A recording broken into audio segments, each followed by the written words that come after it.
Welcome everybody to our Sacred Self-Healing special, the vaccination discussion here in May 2021. If you're listening to this recording, this is a non-public recording of a discussion around the current state of COVID vaccines and questions that come up with this topic. This topic is obviously a sensitive topic, and I am not claiming to have all the answers. My name is Jona Bryndis. I am energy healer and energy therapist, and all I can do is offer you a holistic perspective, or maybe a slightly different perspective from what you can gain from reading in the media. If you're not necessarily doing studies, you might just get the prepared media opinion about COVID and the vaccines.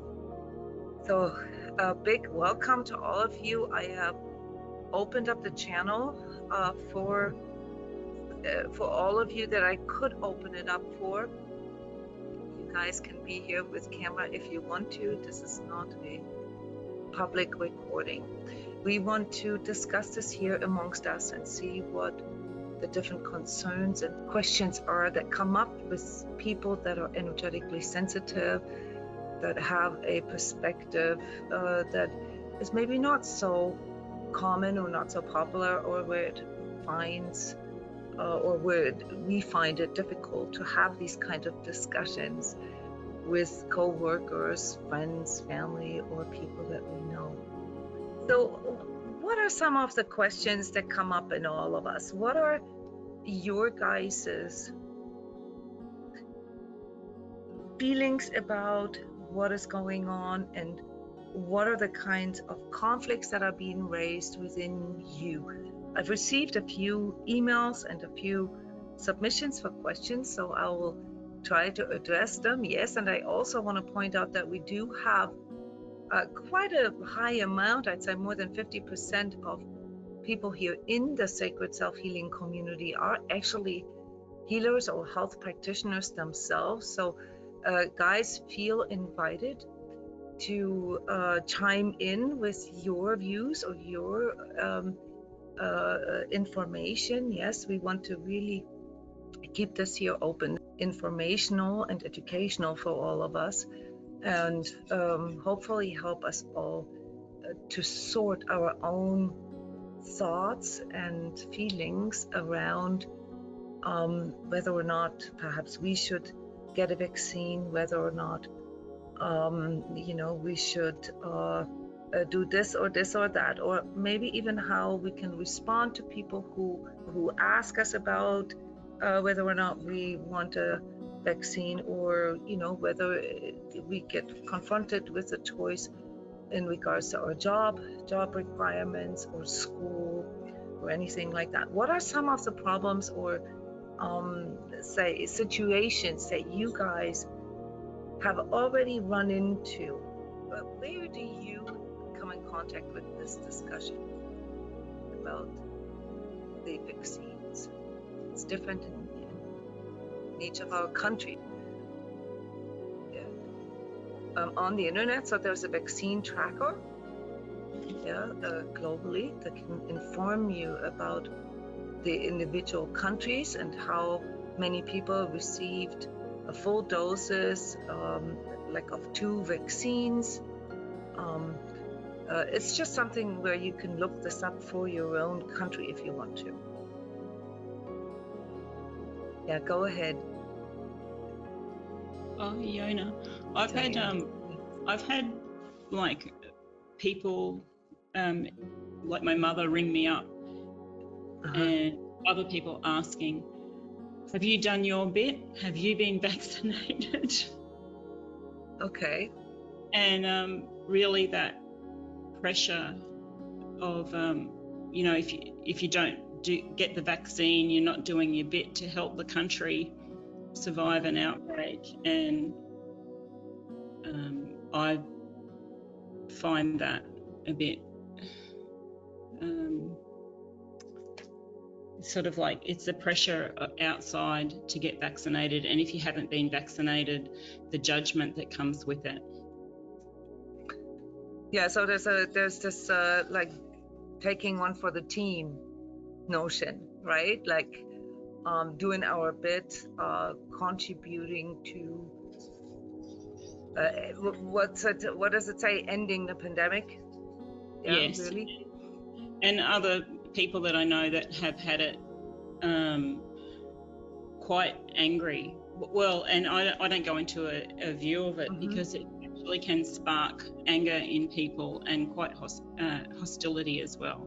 That there was a lot of emotion about this and a lot of controversy. It's very sensitive, and people can get very hot-headed around this discussion.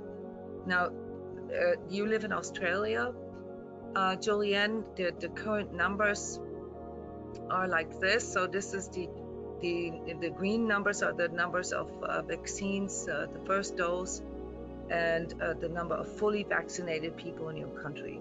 So as of May 30th, the total percentage of fully vaccinated people in Australia is 2%.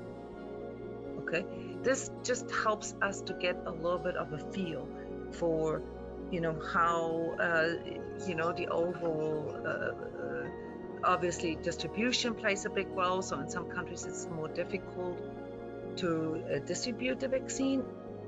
So where there's wider or more rural areas, obviously, it's going to go slower. Then there's also different kinds of vaccine hesitancy, as they call this. So there's different groups of the population have different concerns. So the actual number in Australia is relatively low, as you can see. Yeah. Yes. Compared to. Yeah. Go ahead. Sorry, we've only there's a lot of people that do want the vaccine that can't get it because it actually has only just started to roll out here, and there's not many vaccination hubs. They've only just started to get that together for people who want to be vaccinated to go, and they're doing it. Is it reduced or restricted to age groups at this very moment? Like mostly the older age groups. Yeah, mostly older age groups or frontline workers. And there's also only a choice of 2 vaccines, and there is a vaccine that there's a lot of controversy about, which is an AstraZeneca vaccine, been causing blood clots, and I think to date there's 28 people have registered that they have had blood clots from the vaccine. Right. Obviously those kind of numbers need to be seen relative to the number of doses that were given. So this is not, this does not inform us about what kind of vaccine they've received. At least 1 dose means that this could include the AstraZeneca, which is only a 1-dose vaccine, as well as the Johnson & Johnson. I don't know if that is being distributed in Australia as well. It's the American equivalent, so to speak, to the AstraZeneca. It's the same sort of vector DNA mechanism that is used. Or if it is the Moderna or the Pfizer, which uses the mRNA mechanism for the vaccination process. So it's hard to tell, okay, if this number, what these 14.7% of people, what they have received. Okay, it's hard to the track record of the AstraZeneca with the blood clots. Yes. Yeah. I'm just collecting right now. Okay, I'm not giving opinions about any of this. I just want to get us all sort of up to the same place. Okay, and these are very similar mechanisms in other countries as well. We went through the same sort of realization that the AstraZeneca vaccine has a rate. It's still a relatively low rate, to be fair here, compared to the number of vaccines that were rolled out with this particular substance. But there's enough evidence, or there was enough evidence to at least question, if this is ethical or not. So they pulled the vaccine off the market. And currently, the state of discussion around this is that besides the fact that blood clots are more or less the problem with all of those vector and mRNA vaccines, that most of these fatal cases, at least that is what is being said, had to do with contamination. It's one of the political stuff that the Russians put in with a similar vector substance for their Sputnik vaccine, and they have a significantly lower rate of those blood clots. So they say it's the reason why AstraZeneca and Johnson & Johnson have this fatality rate is because they're not producing it clean enough. Okay, so there are behind the scenes some of these kind of political things going on, how the vaccines are being produced.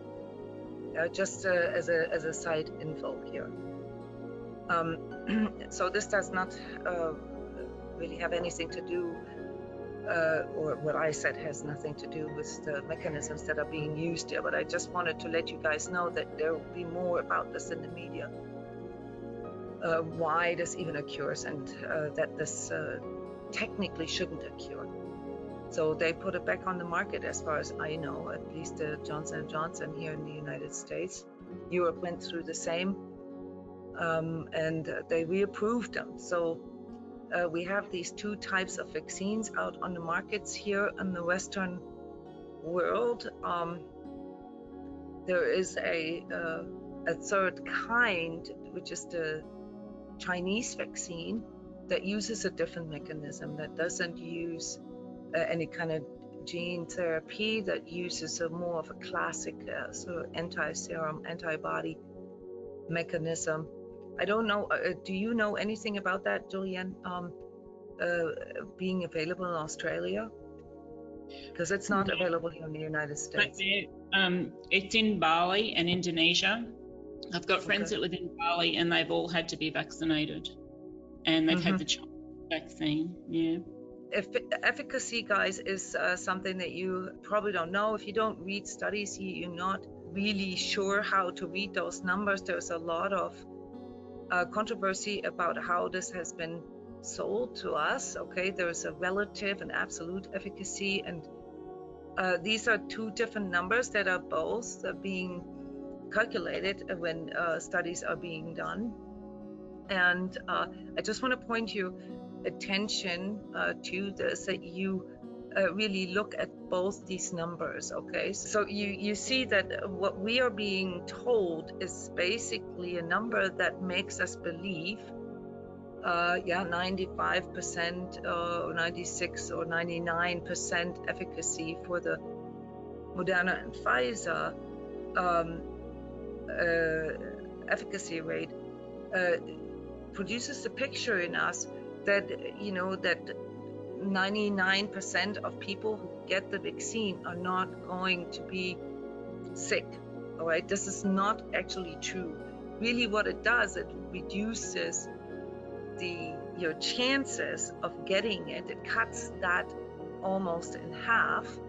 All right, and then amongst all those infected, it produces like amongst those, it reduces the severity. So it doesn't mean that 96 or 95, whatever the numbers are, that they're saying percent of people are now 100% actually protected. All it means is that their chances of not actually having a severe disease, severe symptoms, is reduced. Okay, so that's something that I want to lay out here real quick, and this might confuse you, but this has to do with the mathematics of how studies are being done. So they're looking with absolute and relative, they're looking at different numbers, and what you want to look at is the absolute number. When somebody says the relative efficacy is 99%, then that doesn't mean that 99% of people will not get the virus. It just means that from those who get it, okay, that 99% will have a less severe disease or, symptoms.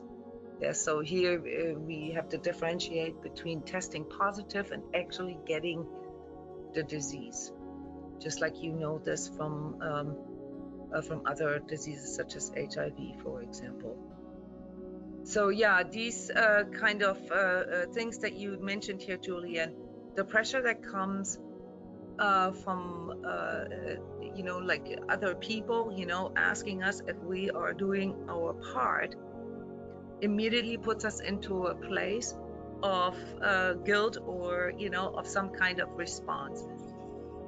When you find yourself in that place, okay, I think it's important that you have a little bit of empowerment in regards to how to read the numbers and how to actually feel about this. Now, I can't tell you how to feel about the vaccine, whether you intend to get the vaccine or not, or whether the vaccine is safe for you or not. I cannot answer that for you, and mostly because the research isn't clear. Yeah, it isn't clear, and there's a reason why, for example, the mRNA procedures that the Pfizer and the Moderna use weren't approved before. So coronavirus has been around for a long time, and the research on this mRNA vaccine procedure is roughly 15 years old and has, I think, 7 or 8 times failed to get approval. And the reasons for that were, and I will post the links for you so you can read the studies yourself, that regardless of the actual corona strain, the SARS-CoV-2 that we are working with here, that in general, there seems to be a tendency to be more susceptible to any kind of pulmonary diseases after having gone through this initial sort of spike protein response that the mRNA procedure forces in us. So it forces our body to produce a certain protein, that basically hides the receptors for the SARS-CoV-2. Okay, it clogs it up, so to speak. It does not actually go through the direct contact with the virus. Okay, so it's a little different from when we would go through a normal disease, when you would get, like, say, the current flu virus, or any other disease like measles or chicken pox, or those kind of diseases that we usually give our kids vaccines for, that we are supposed to give our kids vaccines for. They all work with sort of live viruses. They're deactivated live viruses, so our bodies actually go through a mini infection and produce antibodies that are directly geared towards that disease. Okay, and in the process of doing that, our body also has a bunch of cross reactions. Okay, so it's not like we think like a computer program or something. It's like, oh, there is this virus, and here, let's fight, and then I win, and then I'm forever immune. It's much more complex how our immune system works. And the reason why this isn't possible with the COVID virus, or with what we see here as SARS-CoV-2, is because it works differently. It doesn't actually attack us on one level. It doesn't come in and affect every person in the same way. It comes in, we've talked about this before, roughly actually a year ago, with 4 different mechanisms that we are aware of right now. And so from the immune perspective, it's very difficult to form immunity. You might be able to form immunity against the respiratory problems, the lung problems, the breathing problems, but that's only one of the 4 possible mechanisms that the virus actually attacks our immune system.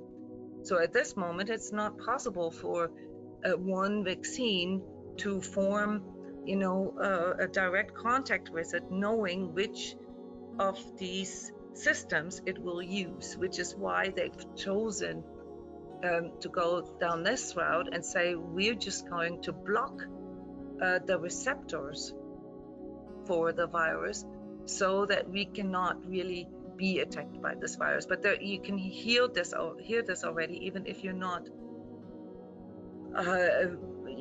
don't know a lot about this. That your body doesn't actually go through the natural process.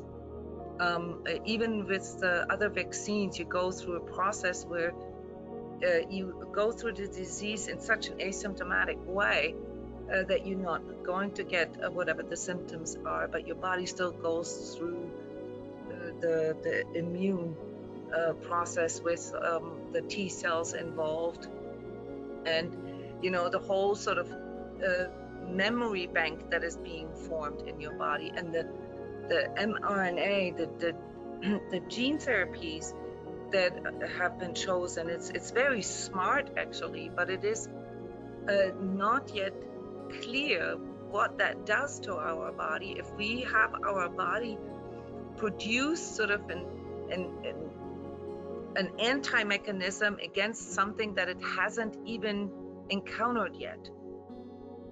Can you guys feel the difference? Okay, this isn't like the real deal.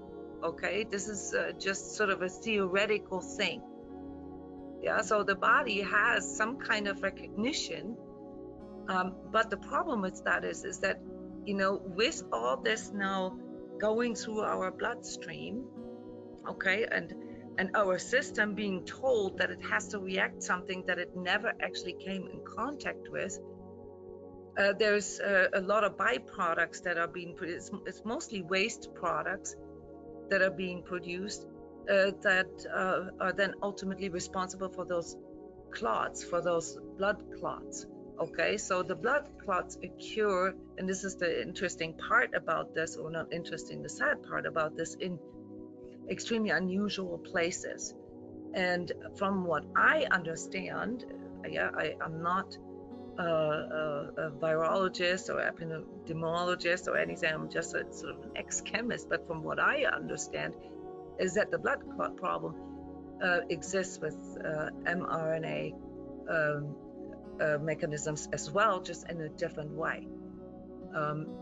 That's why at this very moment in my practice here, whenever I talk to clients who have some kind of weird symptoms, I always ask them if they had a vaccine, because we are now seeing a lot of weird diseases pop up that weren't even there before. And they all seem to have to do with this mechanism, as I explained it a year ago, with how the oxygen transfer takes place in our blood vessels. So from my perspective, the virus actually attacks the oxygen transfer, and then creates a bunch of byproducts in the lining of our blood vessels, and that can have different reactions to different people.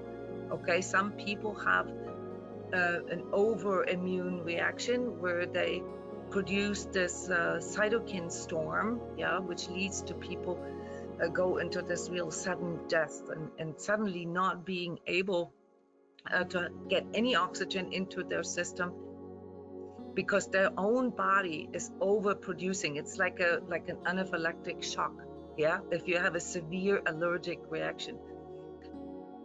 That's what makes this virus so hard to predict. Okay, and the fact that we have a pandemic right now means that we get all these numbers at the same time. Now the overall mortality rate is actually only 0.2%.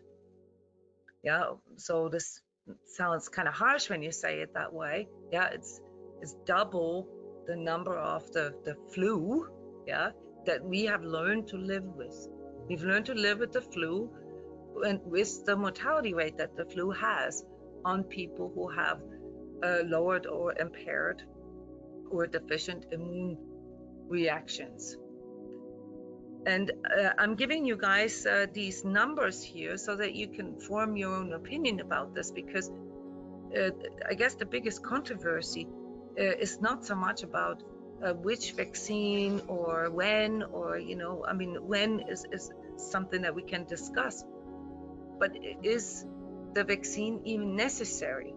Is it even necessary to do that, even though we have a pandemic?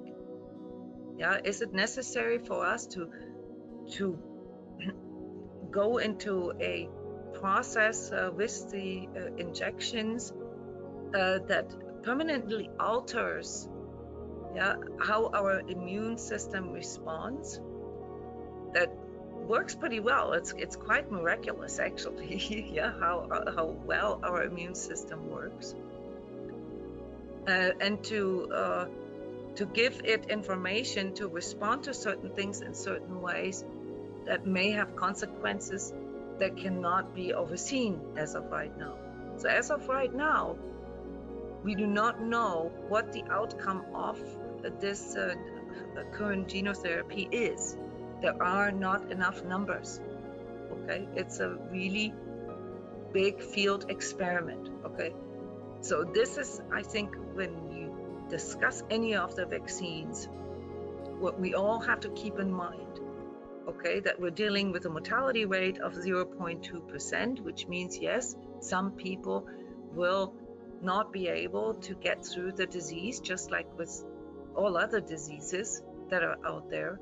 Okay, and yes, it could be you. Okay, we don't know enough yet, literally, how the virus actually works and how we could say predict, for example, if a person has we can't predict this with certainty yet, if you are more susceptible or not. There's a lot of discussions, does your blood type determine your susceptibility? Are there certain genetic markers that determine your susceptibility? Are there certain immune functions that determine your susceptibility, or any other, like pre-existing conditions?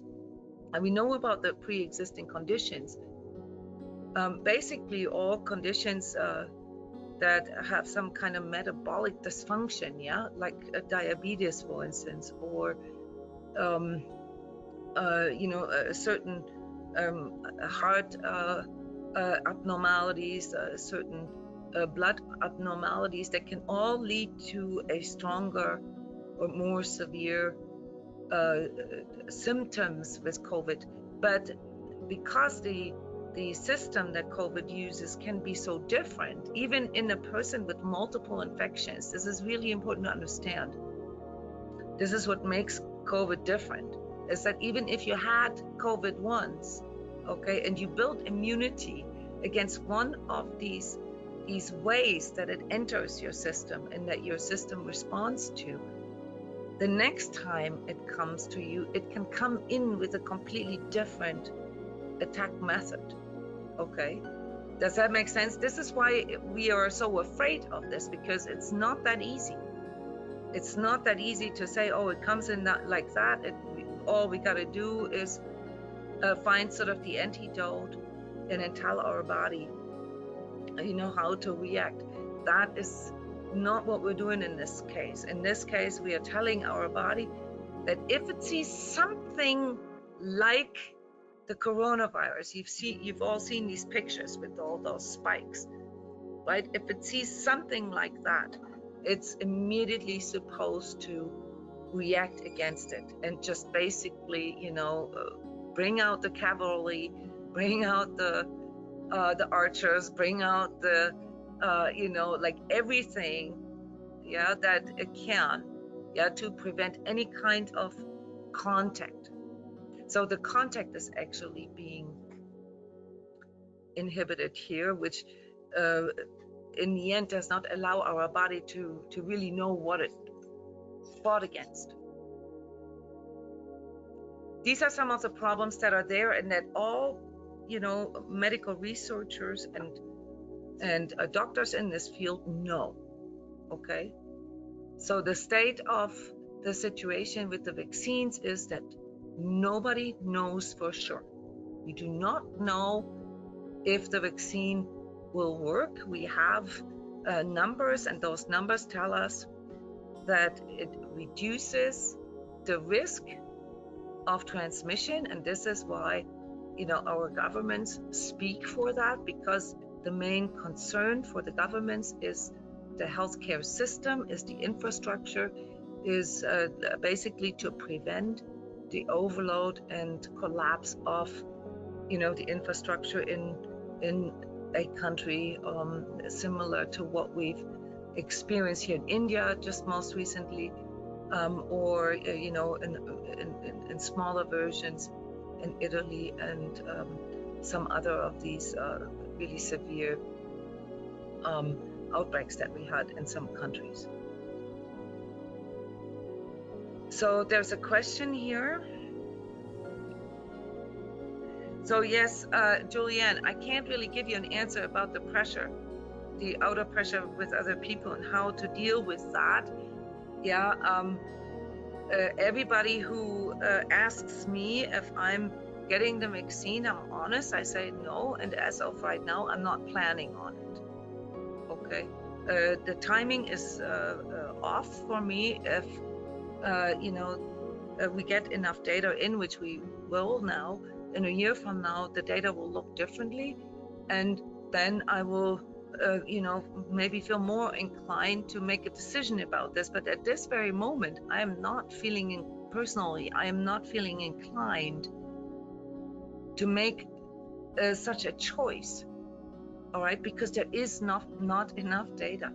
The data is not convincing. Yeah, and it feels to me, yeah, that everybody more or less who volunteers for the vaccine is basically volunteering in a big field trial. Okay. This said, I'm not saying that it's not going to work, but from an energetic point of view, there is a different perspective that I would like to offer as well once we're done with all the questions, namely what we could do instead. Yeah. So what are our alternatives? Yes. So when somebody gets pressured into taking the vaccine for keeping a job, or for being able to travel, or for being able to get privileges or whatever that are otherwise being reduced, then that is a decision that everybody needs to make for themselves. If you want to travel, and most countries at this point require either a vaccine or a certain number of days of quarantine and multiple PCR tests. If you don't want to deal with the PCR test and the quarantine, and you say, my choice is that I want to travel, that I want to be with my loved ones without wearing a face mask or whatever, then that is your choice. I'm looking a little further into the future, and that means that I'm okay with not traveling for another year, okay, until there's more data. Here's a question that has to do with some of the potential side effects of the vaccine, namely how we should look at the shedding. Has anybody heard about the shedding that comes with or that is currently being observed? So what this questioner is referring to is a phenomenon, okay, this is not proven, but a phenomenon that people who have received the vaccine as a byproduct start shedding spike proteins that can actually affect other people, non-vaccinated people. And this is something that I personally have observed myself. Okay, so I'm still in the observing state of this. Yeah, this could obviously only be felt by someone who hasn't had the injection. Okay, so what can this potentially do to us? We don't know.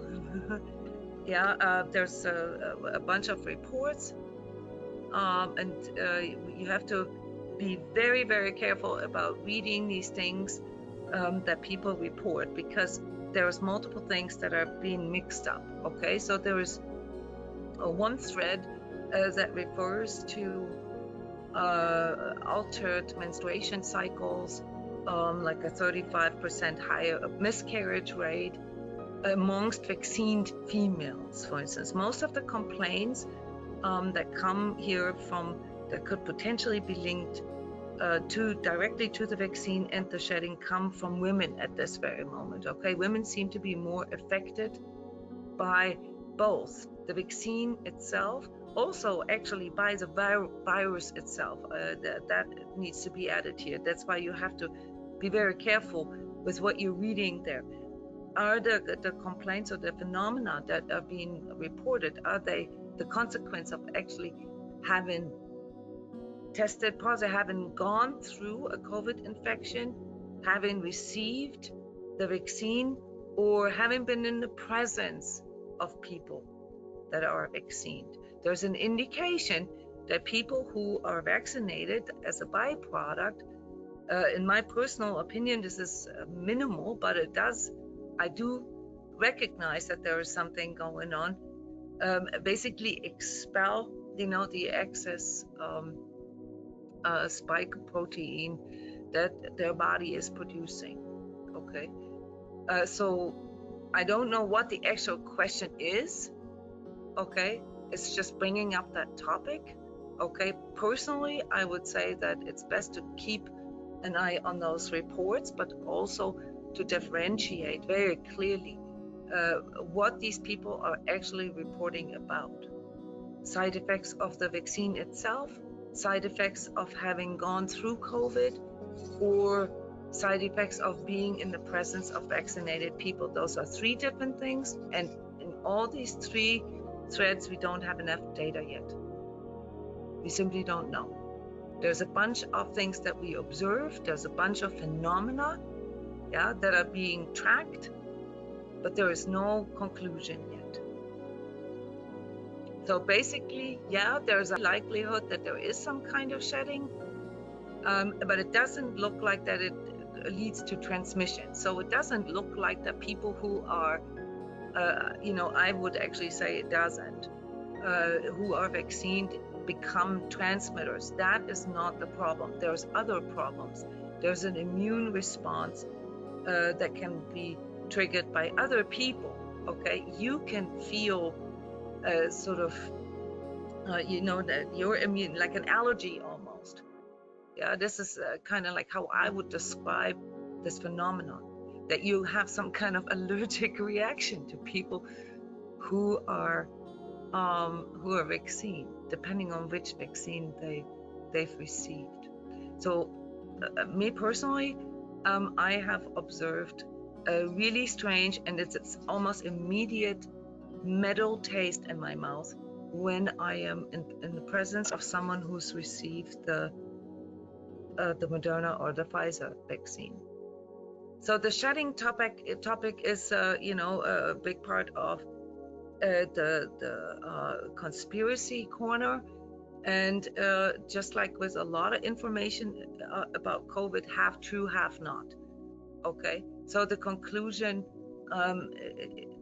cannot be true because there simply isn't enough data yet. There really isn't conclusive data. There are observations that people. Oh, you have noticed the metal taste too. Interesting.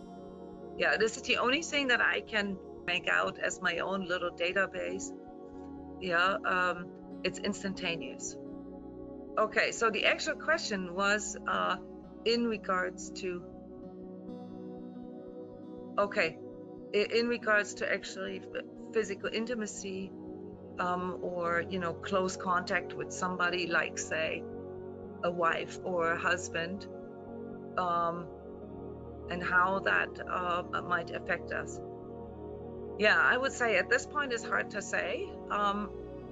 I don't think that everybody will have the same responses. I have said this a year ago, and I'll repeat that if you're in a childbearing age, the vaccine is something that you might want to wait with until there's more data. Yeah, and this includes obviously then contact with other people. For now, I don't think that you can actually get the virus, get sick from being people like sick, as in like you actually having a testing positive. But there can be other effects that we are simply not able to detect yet, because quite frankly, guys, this is just like with genetically modified crops. We're messing with nature here, so there is no way to tell, and we might not be able to tell until 20 years from now, okay, what these long-term consequences of altering some of these natural processes in us, and also amongst another, how we are actually affecting another, how this will play out. Nobody could foresee that genetically modified crops will lead to issues in the bee population on this planet. Okay, so do you guys see what I'm saying? We don't know. This is the truth. Nobody knows. Okay, the sort of the visionary part of me, the energetic perspective here is clear, that because we don't know, it's maybe something we should be a little careful with. Okay, because in my personal experience, for as long as I live, every single time humans have messed with nature, and this may sound a little superficial when I say it like this, but I actually mean it that way, we got into more trouble. Because these systems are extremely complex, and we know nothing really, neither about how our brain works, how our reproduction works, we know some of the mechanisms, but really we haven't figured out how the human really works. Okay, how all this really interacts. Not to mention how we are interacting with another and with nature. The energetic perspective shows us a very, very complex network, not just in the seen, but also in the unseen. Meaning that there is, and most of you guys are aware of this, that there is an energetic exchange, that there is a communication happening between us as humans, and also between us humans with nature and with other species, and that there is a meaning to that. Okay, so basically, to start changing things in us, to get rid of a virus that comes along here as something that sends a wave of fear through our collectives, because it has these unpredictable or produces these unpredictable responses in us, and try to make it go away by permanently altering in our own system. I don't know. So energetically seen, this is not the right way of approaching it. Energetically seen, or holistically seen, a better way to approach it is to recognize that viruses and bacteria are part of our environment. When we invented the microscope and suddenly realized that we are surrounded by viruses and microbes and bacteria, that also sent a huge fear wave through people, because suddenly we realized that there is so much more around us than we can see. And obviously, everyone who knows what it is like to be germaphobe, right? We started to think that we have to remove all of the germs and bacteria, before we knew that most of them are actually necessary for our own system to function right.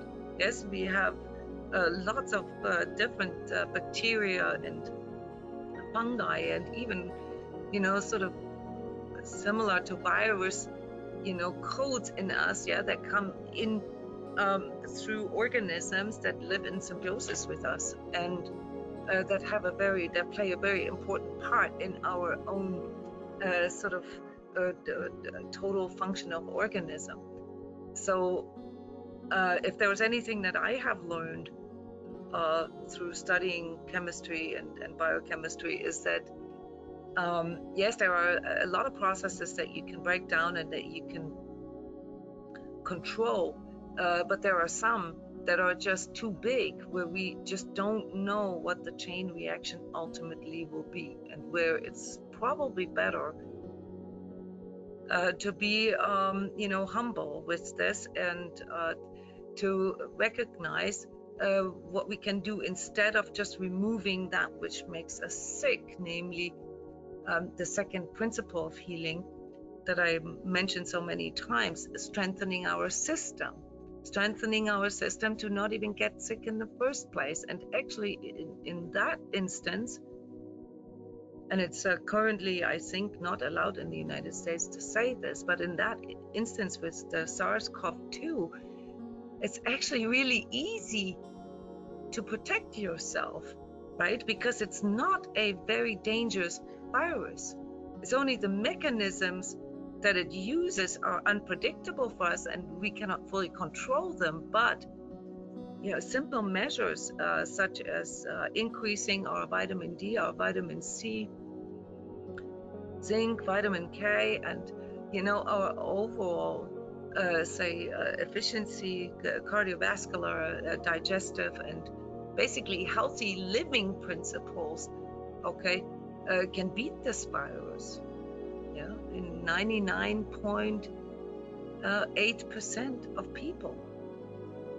So this is the holistic perspective here, that it would make a lot more sense to focus on that than on trying to reduce our risk to get something that we might never even get in contact with.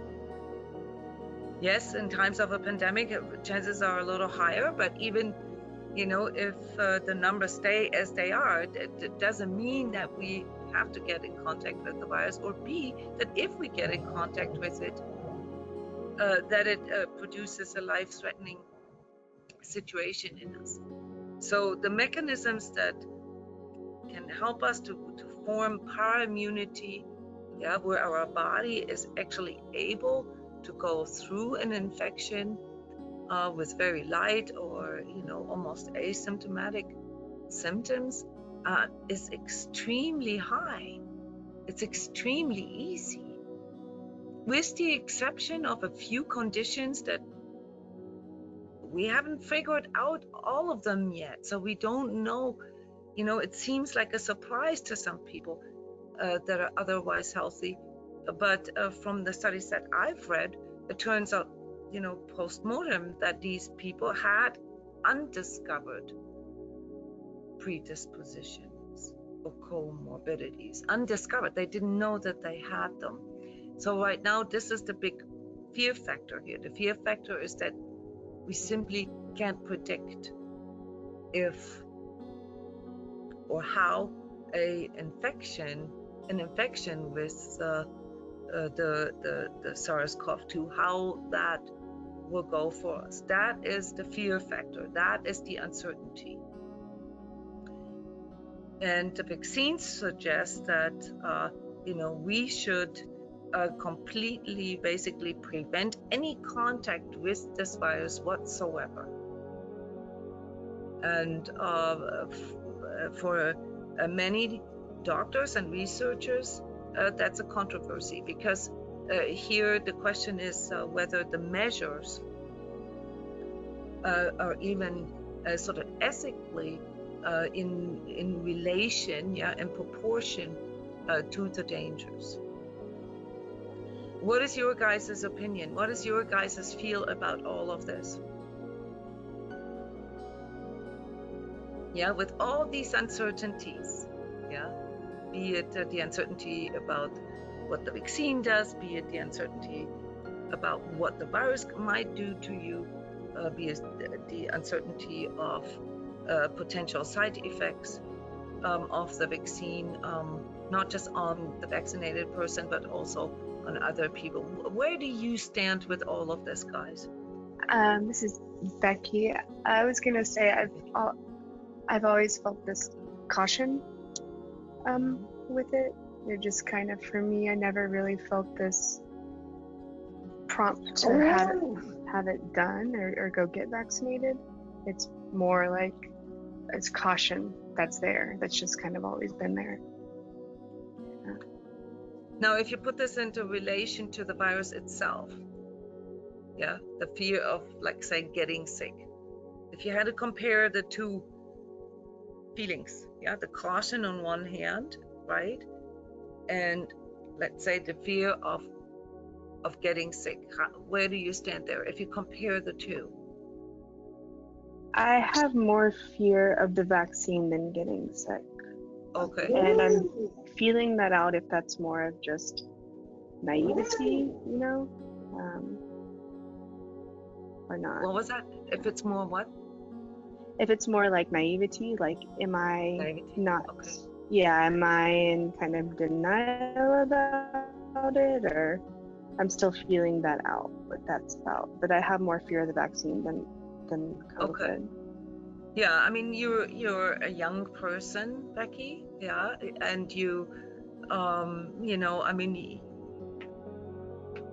I was just gonna say you're otherwise healthy, okay, but you do actually, I happen to know this. Yeah. Right.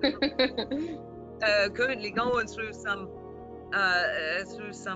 health challenges, but you know, besides those, you know, there is no indication for you to believe that you know, that you would immediately die, for example, if you.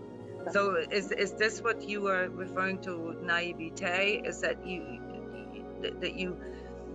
need maybe to check out whether you're not taking this seriously enough, if you think because you're young or whatever, nothing can happen to you, and that this basically then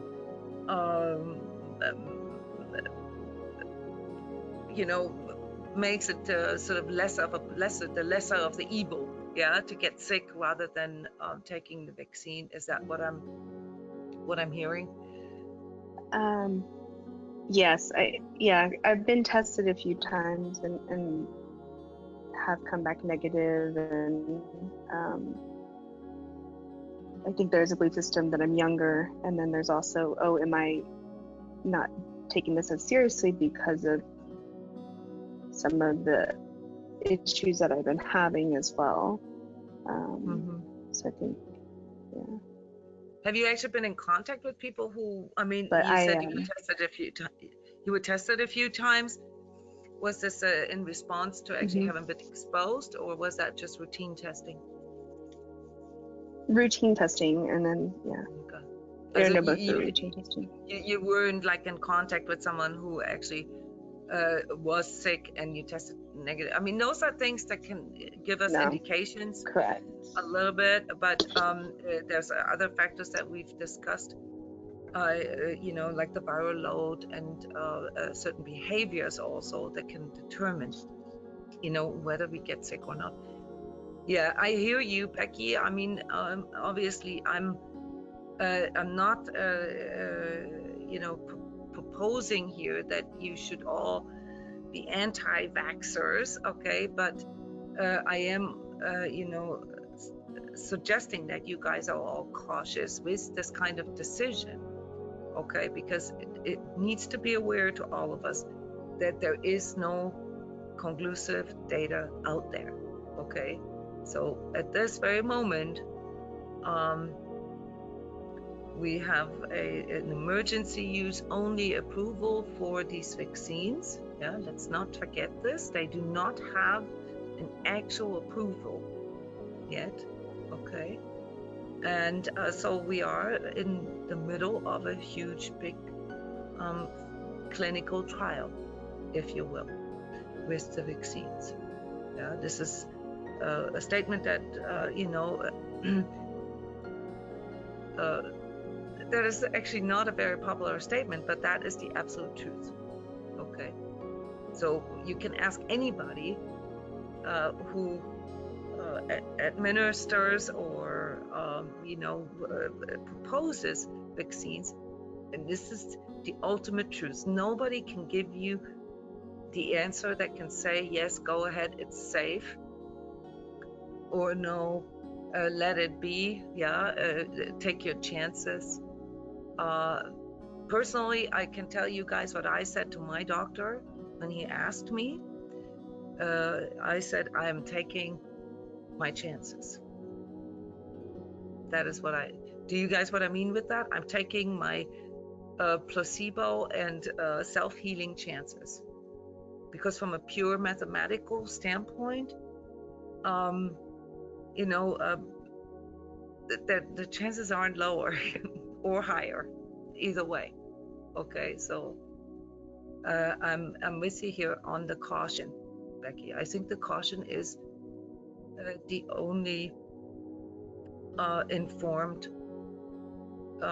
viewpoint that we can have at this very moment, unless we have conditions, health conditions, or social conditions that require us to go farther and actually, make that kind of a decision for other reasons, say for protecting loved ones, or for traveling, or for privileges, or for career.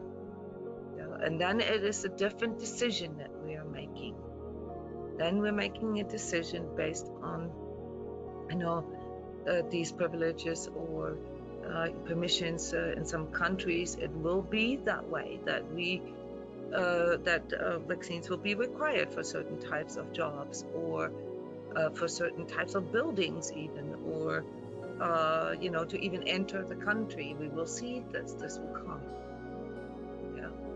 It is not there yet, so to be in that place that you just described, where you're cautious, is probably a good idea. Because there will be a lot of new data here that is being produced every day, that is coming our way, and latest when we go through a whole entire 12-month period. So by the end of the year, the beginning of next year, we'll be able to look at data that is much more conclusive.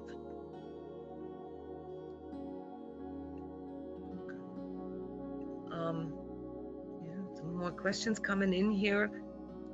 There's also a question that was emailed to me that was about the safety of the vaccines for children. Obviously, I'm not a vaccine spokesperson or a spokesperson for anti-vaccine. I can't tell you that, but I can tell you that there's no data about that. So, and I can give you an opinion about that. And my opinion is when it comes to our health and taking chances for our own health authority. Okay, I'm 55. I'm making a decision here that has that reaches sort of for the next 30 years, perhaps.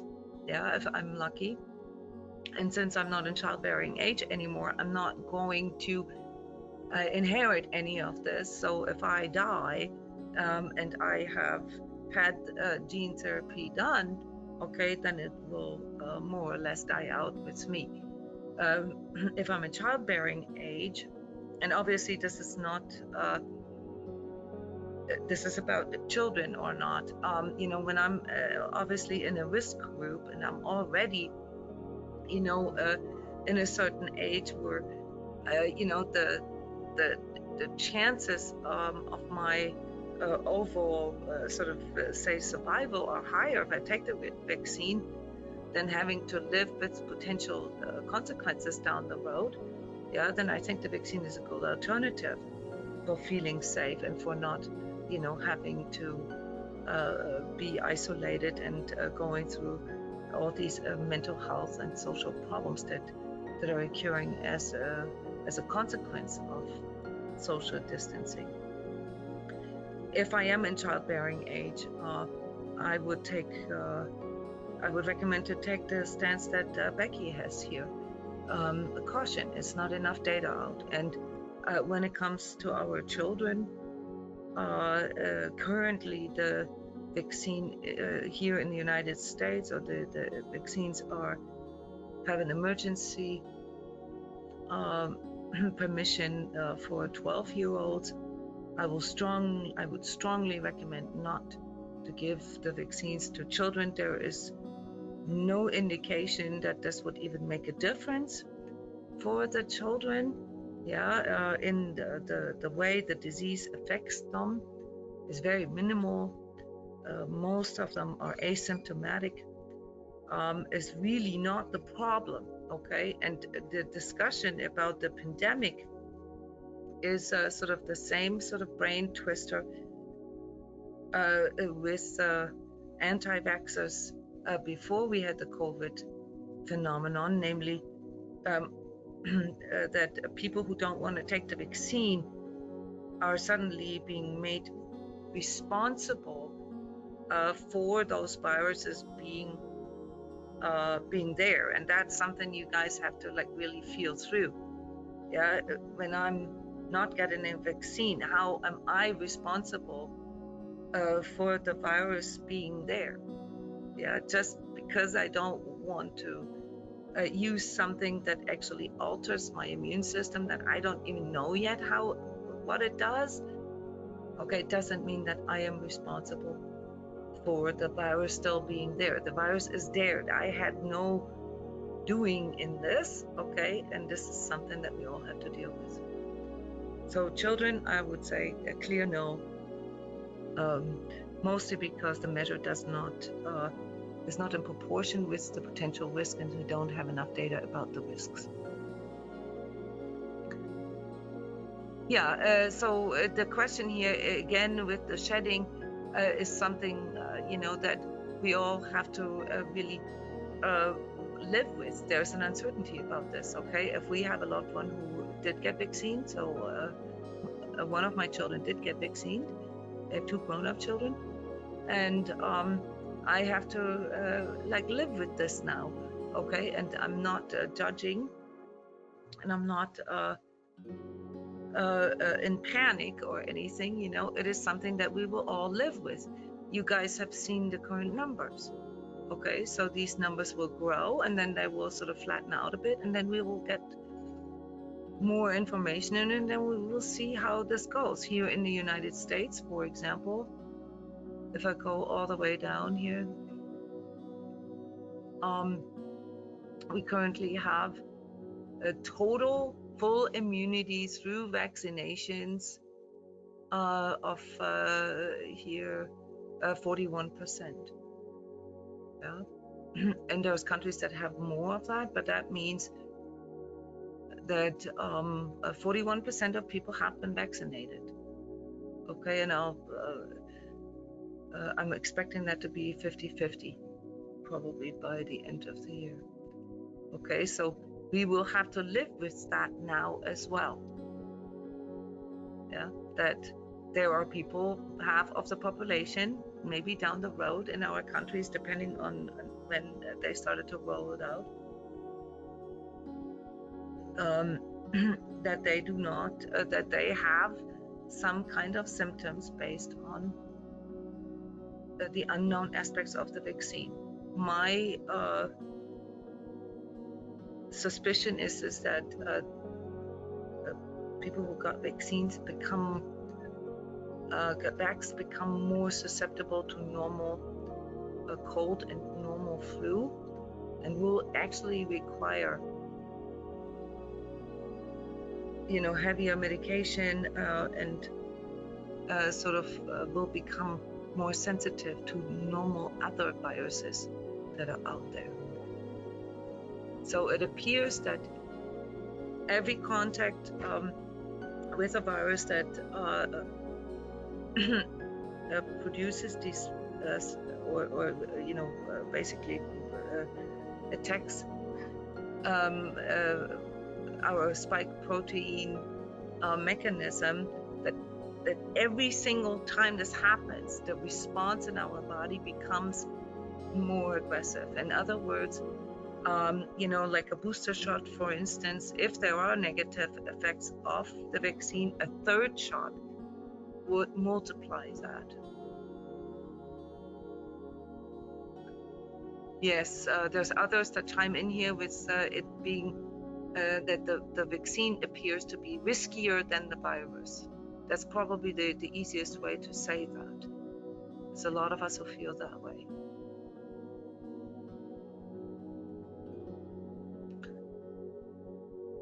Can the vaccine be out-vibrated as we've practiced with the viral load so far? The viral load is an actual viral count. That is not something that we can out-vibrate. It is something that we can change due to our behaviors. Okay, so when the mechanism is when the virus enters your system, and this is like how the coronavirus works. It stays in your system, mostly here in the fold of the trachea for a certain number of days, 3, 4, 5 days, multiplies there, until it's fully ripe, and then it enters your system through your trachea and then into your lungs, and that's then where it begins to find its effect, and enters the bloodstream. We have this time period that I suggested while the virus is maturing and multiplying in our trachea, where we can actually reduce the number of viruses that can be produced there. So things such as drinking hot beverages, because the virus is very temperature sensitive, using certain mouthwash and stuff like that, they do work on a mechanical level. This is not out-vibrating. This is actually reducing. This is actually, wiping away the virus, just like how washing our hands and actually also face masks do the same. They reduce the viral load. These things are hands-on behavioral things or behavioral measures that we can all do to reduce the viral load. In other words, if we come in contact with the virus, the less, the lower the viral load, the higher the chances that our immune system can handle it. Okay, so the higher the number of viruses in our system, obviously, the higher the chances that we get more severely sick. So can you maybe rephrase the question? Because the viral load is not something that we out-vibrated. It is something that we changed through our behavior. Out-vibrating here in context with sacred self-healing or self-healing altogether would be to use our energy to increase our immunity, so to speak. And that's something that we are practicing here anyway, by increasing our connection within, by increasing our connection with our body, and also, of course, our emotions, our thoughts, because they all affect our immune system. So overall, your chances of out-vibrating more or less anything that can make you sick or that can produce any symptoms that lead back to imbalances in you can be out-vibrated, but some have to be addressed on the physical level, and viruses have to be addressed on the physical level. So we can't really out-vibrate the virus. In fact, from a pure energetic standpoint, there's even sort of a viewpoint that the virus is actually an excretion from ourselves. Now, this does obviously not coincide with a lot of conspiracy theories, because experimentation with viruses and so forth in all these labs worldwide takes place all the time, has always been taking place, and will continue to take place. All right. But the occurrence of such a virus that actually acts in this specific way, where it attacks the oxygenation in our body, where it attacks basically our structure on the level of life force, that is something that, when you look at it from a holistic point of view, could indicate that there is actually a greater purpose for this virus. So out vibrating the virus, I don't know if that is really what we want, because if I look at the consequences of the pandemic and all this, then I see the necessity for us to out vibrate the fear and to out vibrate the uncertainty that was mostly implanted through these horrendous pictures and horrendous numbers and so forth. I don't know how many of you have studied the number of flu cases and the mortality rate and how many people got infected every winter in your town or in your country. I don't know, nobody that I know of. Okay, but when you actually zoom into this and look into the number of cases and how many people get severely ill, and not to downplay the coronavirus, but what I mean to say is that the fact that we have been so focused on the uncertainty and fear that comes with the coronavirus, from my perspective as energy healer, is what needs to be out vibrated. Because if I look at what the virus actually forces us to do, not in a political sense, not in an infrastructure sense, not in a sense of the pandemic as of right now, but in a sense of like what it forces us to do for ourselves. These things, such as going outside more, taking more care of our overall health, eating better, drinking better, getting more sunlight, those are all really healthy things, okay, that the coronavirus has made us become more aware of. So in this much bigger picture, okay, the occurrence of corona is not necessarily as bad or as evil or as dark as it appears. How do you feel about that perspective?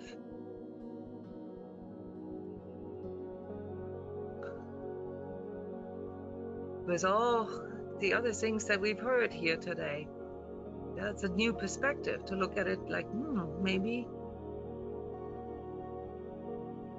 the virus isn't the problem. Did you want to share, Cindy? I cannot hear you. Can you hear me now? Oh, yes. Hey, hi. Sorry, I got here a little bit late, so you may have already touched on a lot of this. My question is, I am not vaxxed. I'm really kind of against being vaxxed. There's nothing in me that tells me to do this. As a matter of fact, every bone and cell in my body is saying not to do it, regardless of the pressure that we are getting. But it's coming down to, and this is just speculation, our employers may be requiring that we have that. So that's a real thing.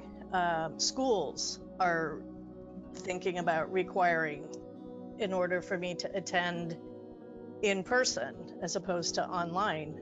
So I have choices, obviously, but if it comes right down to it where I have to make a decision, that's where I was thinking, okay, there's a part of me that is so very strong in not having that in my body.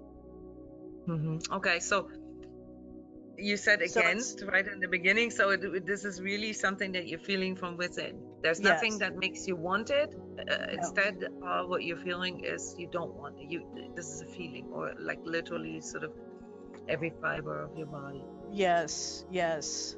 And what's So and you've mentioned the pressure. What's your state of education about it? Like what do you see here as sort of conflicting data or cognitive dissonance for yourself? Or is it only really the fact that your employer might require this, or that the school that you're in might require you at some point?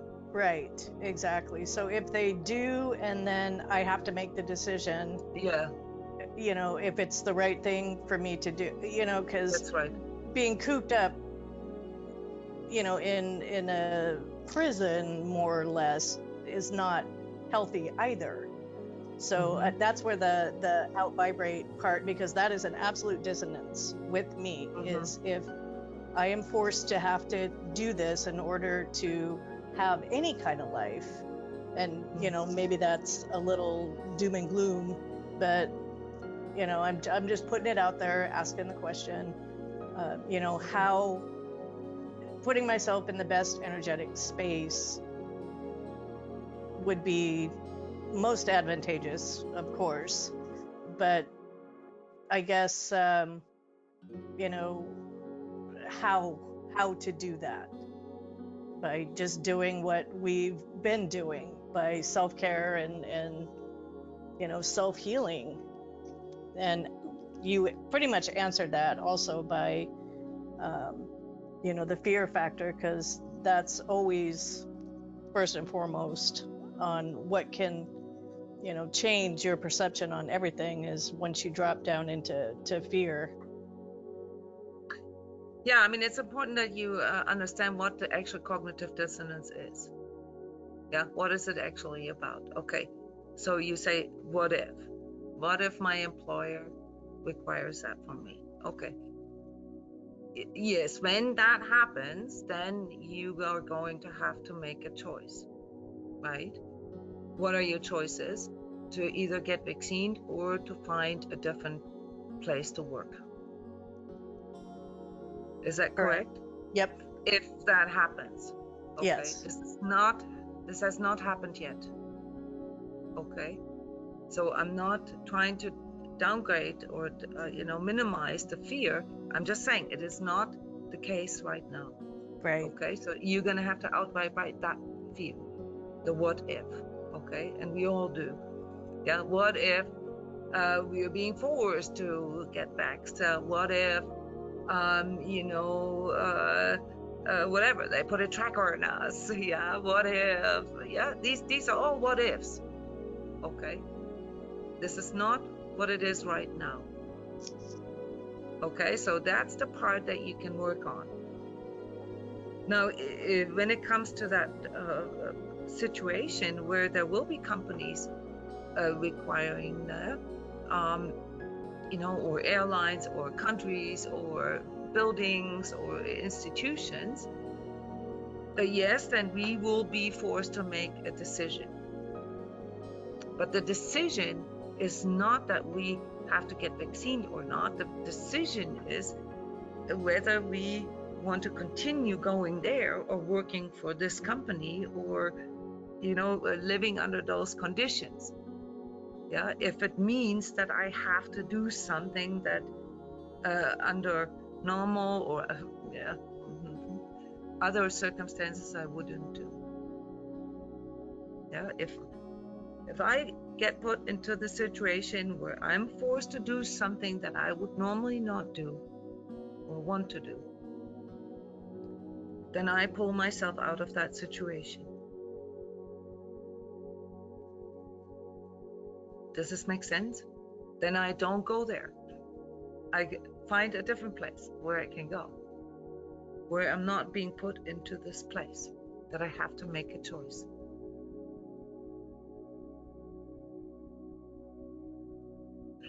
I know this isn't satisfactory because this is actually not a situation that has happened yet.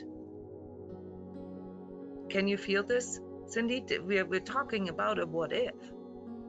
And basically what I'm saying is, well, when it happens, okay, then yes, you have to make a choice.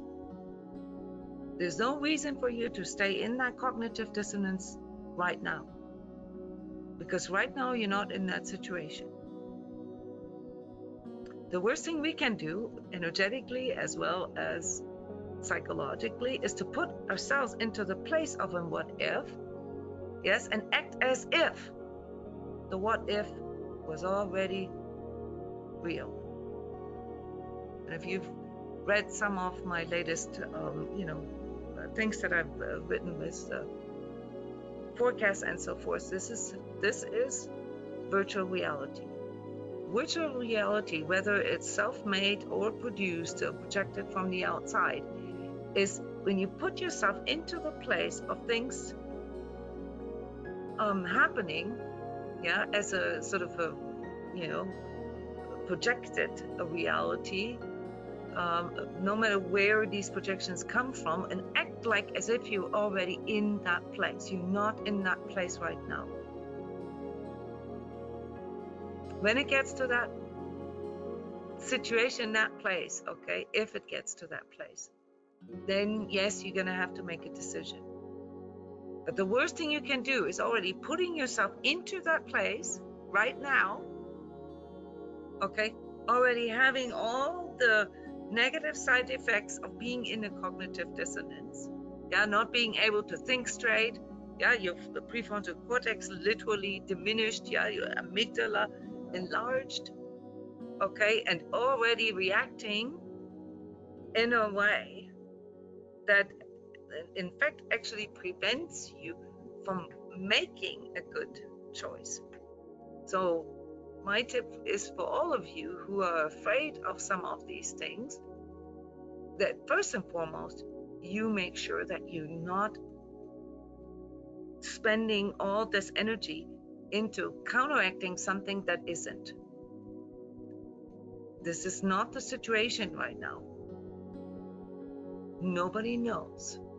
There will be some companies, there will be some situations already, with the airlines and so forth, they say, okay, you can come, you can fly in our airplanes, you can come into our country, but you're either going to have to be vaxxed or you have to go through 5 days of quarantine. Yeah? Or some might say we're only going to take vaxxed people.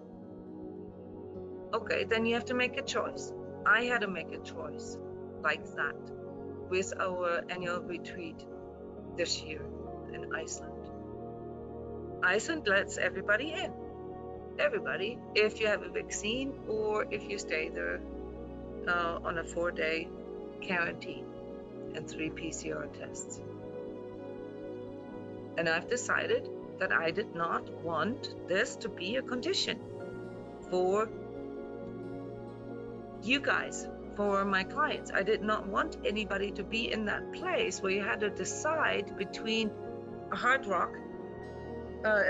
place and a rock, yeah, paying extra money for going into quarantine or getting a vaccine, yeah. So I decided to cancel the retreat. Problem resolved, okay, because it's not needed for us to find ourselves in that cognitive dissonance if it's not actually there. Does this make sense? The out-vibration or out-vibrating, it has to happen in our awareness. And the one thing that we can do for our own physical, emotional, mental, spiritual, and energetic health is to be in the present moment. And the present moment is that, yes, there's a lot of speculation about what might happen. And also in regards to the vaccines and no vaccines and the viruses, a lot of speculation. We don't know. So if we buy into the uncertainty and act as if, yeah, the worst case scenario is already there, then my chances of making bad decisions are higher. Yeah, I'm not downplaying this, but if a place where you work requires you to have vaccines or else you lose your job, okay, then I would gladly take that as an impulse to find a company that gives their employees more freedom. Okay, this doesn't mean that you're in a prison. It just means that you have to find a different employer. Yeah, if a certain school requires vaccines for in-person classes and you can only do virtual classes, that doesn't mean that you're in prison. It's not the same. So when we go into uncertainty and deal with what ifs, our minds stop working in their full capacity, and we start seeing everything black and white. And that is the biggest danger that we are subjected to right now. Yeah, thank you. I Do totally you understand? went Yeah, you understand there. what Oh, I'm yeah. saying? This is where it happens, and this is why this is such a sensitive subject. It is not about the vaccine, not about corona. It is about being put into a place where all of the sudden you begin to feel you have to make a choice. No, you don't. No, you don't. Yes. So some people are commenting here. Yeah, we people who are actively doing job search right now, they will already have seen that some require vaccines, and that's a decision we have to make. Not every job does. Some jobs, when they have to do with direct people contact, they might require that. Okay, and I'm not blaming these companies. I think it's uninformed. Yeah, but I'm not saying this is a bad company, but before I put out something like a directive like this, as an employer, I would want to see a little more hard data. Yeah. So that's basically the bottom line, guys. Here, the bottom line is that we don't know, and my recommendation is, because we don't know,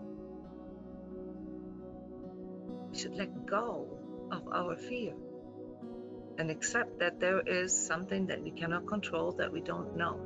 There's a lot more things that we don't know and that we cannot control. So we might as well, use all the tools that we have, which is our mind. Our mind is a wonderful tool, but only if it is used in its full capacity. Yeah, as soon as we are allowing some kind of fear projection come in, our mind physiologically doesn't work fully anymore. So that, I think, would be the best way to proceed right now.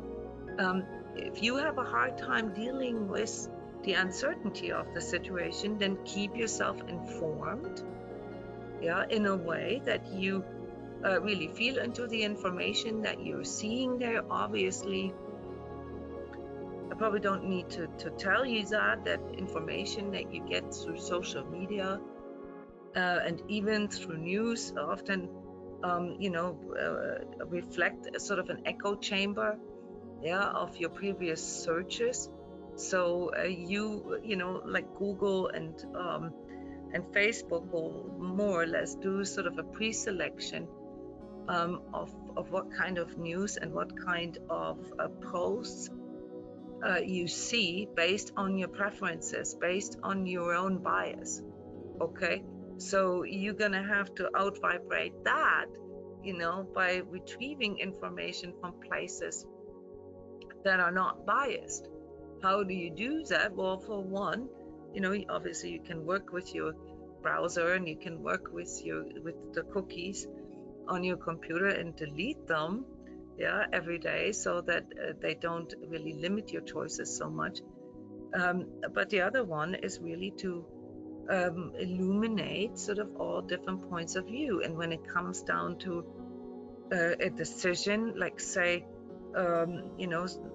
obviously it's not the same, but when somebody says to you, well, from now on, we recommend that everybody takes, drinks a glass of, I don't know, I don't have a good example right now, but of this and this liquid, okay, and that becomes a sort of the state of the art, and everything in your body tells you that you don't want to take this, then I would say rightly so. Yeah, this is a level of freedom that nobody really should surpass. Nobody should invade that kind of decision, what you put into your body. Yeah, not even whom you surround yourself with, or whom you let in. These are all decisions that we have to make. The only problem is, and this is the part that I keep reminding everybody on, under the current state of media and mind control, it's very difficult for us to actually discern when we are able to freely think and when we are actually experiencing something like an echo chamber. So your job is not necessarily to analyze studies and read studies. That you don't have to do this. All you need to do is stay critical, stay out of the fear-mongering, recognize that if you really want to be informed, you have to retrieve the info. You have to go look for it. Okay, you cannot take what is being served to you. All right, just like how when you're in a supermarket, you can't just buy any product there. I don't need to tell most of you guys this, because you understand how the food industry works, and what food enhancers and colorants and some of the excitotoxins in foods can do to you. It's your choice. You can choose that. Nobody can force you to eat, I don't know, Doritos every day. Okay, but you cannot blame the companies that produce the Doritos, because a lot of people do buy them and like them. Yeah, does this make sense? Okay, so this isn't about vilifying everything that our governments do, and even some of the info, as in like these revelations that will come out here in regards to the origin of the virus. There's going to be a lot of shocking elements of this, but let me tell you that the fact that the virus occurs here in this way may serve a much bigger purpose, and not depopulation or anything like this, not any agenda, but like the purpose of waking us up. Because what is actually happening here as the bottom line of this pandemic, I don't know if you guys are aware of this, two major things, and I predicted them. People are being a lot more health aware, and they're being more socially aware now. Yeah, it is more aware to people how important connection is. And remember, many of you are also healers. So remember the first thing I said when sort of this pandemic reality started to sink in for everybody. We're gonna be very, very busy, guys. Yes, Denise, discernment from within, no matter what it is. All right, so always you train your mind. Okay, there's inconsistencies and incongruencies in our mind. Just because say the employer requires you to have a vaccine to keep your job, does not mean that you're going to be in prison. Yeah, there is a jump here, and that jump is programmed, that's conditioned. Okay, this tells me sort of more or less what kind of media this person is reading. Yeah, and just because you're not getting the vaccine doesn't mean that you're going to be responsible for the pandemic. It tells me exactly what kind of media that person is reading. It doesn't make any sense. Think this through the steps. Consciousness means being aware of these steps, that your mind is or how your mind is coming to a conclusion. Epistemology. I mispronounced this just right now. Yeah, like the science of insights. That is what you need to step in.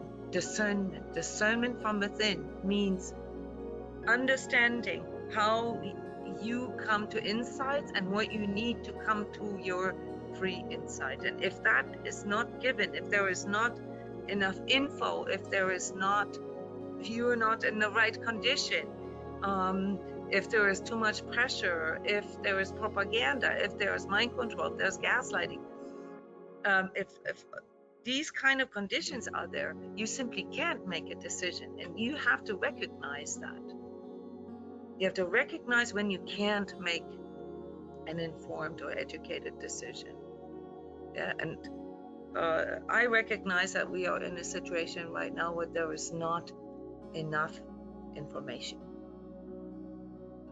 There's not enough data. Like you guys said, it's riskier at this very moment, yeah, based on this clarity, to take a vaccine than to deal with what it takes, to keep your immune system in a good place, yeah, to go outside, maybe change your diet, lose some weight, really work with connecting with your body, and work with self-healing, and work with all the different sort of alternative or holistic healing modalities that can help to reduce stress. Yeah, work with therapy and with coaching that can help you to process some of the emotions that are being stirred up. Yeah, these are the things that we are being made aware of through a collective situation like this. Okay, and if you guys asking me what the biggest danger is, then the answer is very clear. The biggest danger is to fear-mongering. And this is also where we are being sort of driven into a prison. That's the true prison. And that prison is inside of our own heads. That is the biggest threat.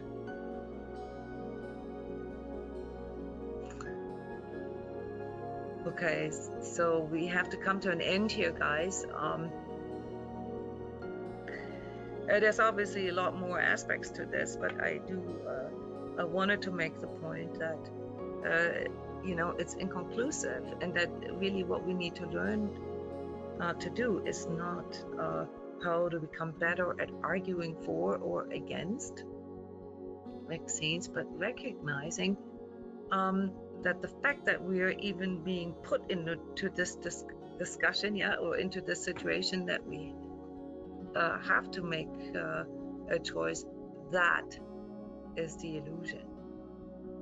Okay, at this very moment, if you feel cautious, if you feel that you don't have enough data, if this really doesn't compute right inside of you, then listen to that.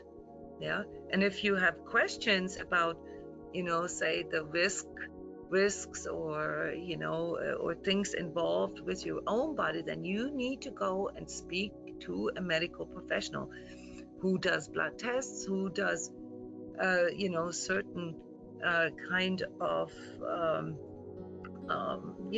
different kind of tests with you to determine, like say your actual comorbidity, like based on what they know today, and that then gives you a clear picture of how dangerous it is to not get vaccinated versus, the risks of getting vaccinated. Yeah, these are the things that you have to come to on your own through actually inquiring, and this has something to do with your body and your health authority. So don't go out there and judge people who get vaccinated. Okay, that's not the right conclusion either. Yes, and we will get all this data here within a year, and then we will see what the situation is. My prediction is that we are going to have to deal with the consequences of this vaccine, and that it will take, quite a few years, okay, to get a hang of it, and that people who have taken vaccine, that they will need extra care in certain areas because their bodies will most likely become more susceptible to things. Yeah, that said, obviously, I cannot predict where, the virus itself sort of develops, and, what kind of mutations and all this are going to occur, but I can, see here with this visionary part of myself that it isn't over. Yeah, this isn't over yet. So by the end of the year and at the beginning of next year, we'll have more data, we'll have more certainty, and this will help all of us to handle the situation in a bit more calmer and educated way. Okay, but the actual virus itself isn't gonna go away. So this is where we need to pay attention, yeah. And then we will have to find ways to work with the countermeasures, yeah. Help people, who suffer either from the long haul effects of COVID or the vaccine, yeah, to strengthen their connection, to strengthen their immune system from within. So I hope that this helped you a little bit with these cognitive dissonances. Please feel free to ask questions after you listen to this. Yeah, you can post them in the forum, in the Sacred Self-Healing forum. This is not a public discussion here, so that's only for Sacred Self-Healing members. Okay. Thank you guys. Thank you for participating. Thank you for sharing and for asking questions.